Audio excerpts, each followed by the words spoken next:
You go to a farm and see a pig that you're going to eat bacon out of. It's like, gnarly. Yeah, I'm telling you, for the people that are like, oh, I can't eat venison, it's like, if you experienced what I experienced, you'd be like, that's the cleaner choice. If you're an alien that came down and had no clue what was going on, you'd definitely feel good about eating the deer by comparison to almost anything else. Hell Yeah. There's a massive group of people, including myself, that went through life thinking that venison is awful. Yeah. And What gave you that, like why? How did you get there to think it was awful? because I would get friends, dads, or that would get a deer and they make it into jerky, or you're at a friend's house and they're making venison and it's just they don't know what they're doing, so you assume that is like, why would they like this meat? It's awful. Right. Yeah. Same Yeah, here. that's a whole nother problem, is putting full respect on the meat. But last year you made that venison steak that was just unbelievable. I was able to, yeah, it was better than filet. Mm-hmm. And I feel like if people could experience, or at least have the education to properly process it themselves and experiment on how to cook it, the argument goes out the window. But you're still going to have those people that will rant and rave how good venison is, and they're going to be like, no, I've had it once and I hate it. Yeah, no, I just don't like it. Yeah. It's like, my mom was kind of that way too, because the way my dad cooked it, the way his dad cooked it. So breaded and fried in Crisco. Right. That's probably how I had it as a kid as well. With more pepper than you've ever seen. It looked like Jeff peppered it. Right. Yeah, forget Jeff. He's just not here. So that is like how we ate it growing up. And I was like, it's okay, but I don't really love this. I actually now would probably dig that. It's not the healthiest way to cook it, but my mom didn't really love that. And my dad possibly didn't trim it up as much as he maybe could have, or I do a lot of like pre-marinating the steaks and stuff, but my dad just did it the way his dad did it. And I think that was also like that. My dad's dad died when he was really young. I think my dad was only 19 or something in that range. Yeah, so he probably held on to those things tight.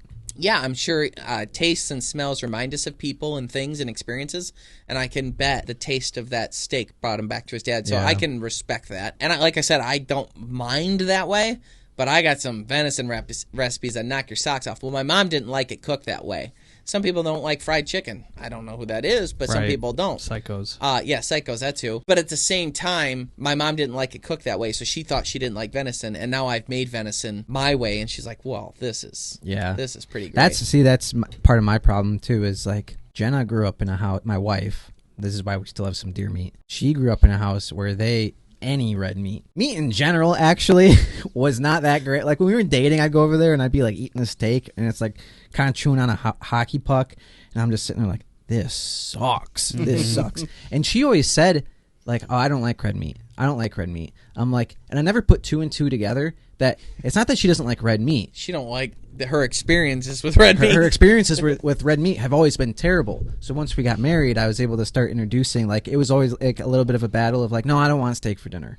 And then I'd like bring it in. It's a little more on the rare side, easier to cut and chew, and some redness there. Yeah, a little more tender. So we're getting there. I want ribeye so bad now. I have to like slowly throw the red meat in back and forth. If it were up to me, we'd be eating it every day. Mm-hmm. And for a while there, like I think we went almost like 2 weeks of eating red meat, and she's like, no more. I'm done. Yeah, you pushed your limit. Yeah, there. I did. The big thing for me with venison for people is they have to understand you have to cut away all the silver skin and tissue. And most deer, the fat is not something that people are going to enjoy. I'm wording it very carefully because there are people that have like figured out how to cook with deer fat who can't wait to crucify me.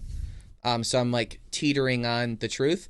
But if you don't really know what you're doing, your best thing to do is cut away every single thing that isn't just meat, and to cut cross grain so you're breaking up the fibers as much as possible, and don't overcook it. And if you start with those basic rules, you're going to be in pretty good shape. Good meat. It's like another piece of that too, with people saying wild game isn't good, is like how they say pronghorn's not good. People say pronghorn's not good. Well, our pronghorn was phenomenal. It was great. Yeah, it was gone pretty quick. And then it became very clear what the problem is on why people don't like pronghorn. You're out in hot temperatures, way back in the backcountry. Mm-hmm. You shoot your pronghorn, and people lollygag around while this pronghorn's sitting in the back of their bed-lined black truck bed, just cooking.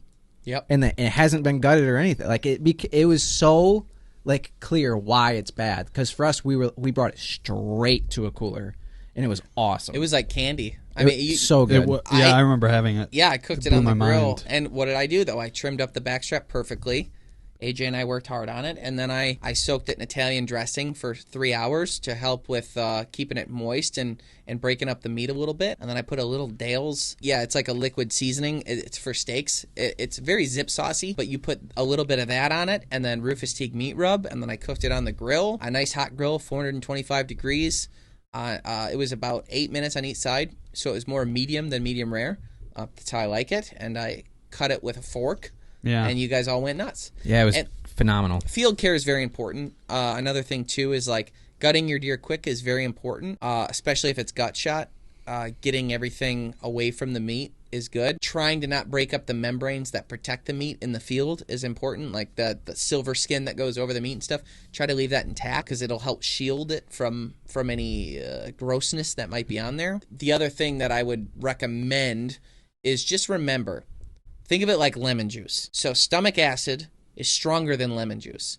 And if you soak something in lemon juice, you know it tenderizes it, and it's so acidic it gets into the meat so quick and impacts the flavor. That's why we like to put it on fish, and within seconds it changes the whole flavor profile of fish. Yeah. Imagine stomach acid mixed with crap. Doing that. And that's what a bad gut job can do to meat because it's that potent. And people play around with gutting stuff or they take too long. Get the guts out of the animal fast. And get it cleaned out fast and get it cooled fast. And that makes a huge difference because otherwise you are marinating it in poop-flavored lemon juice.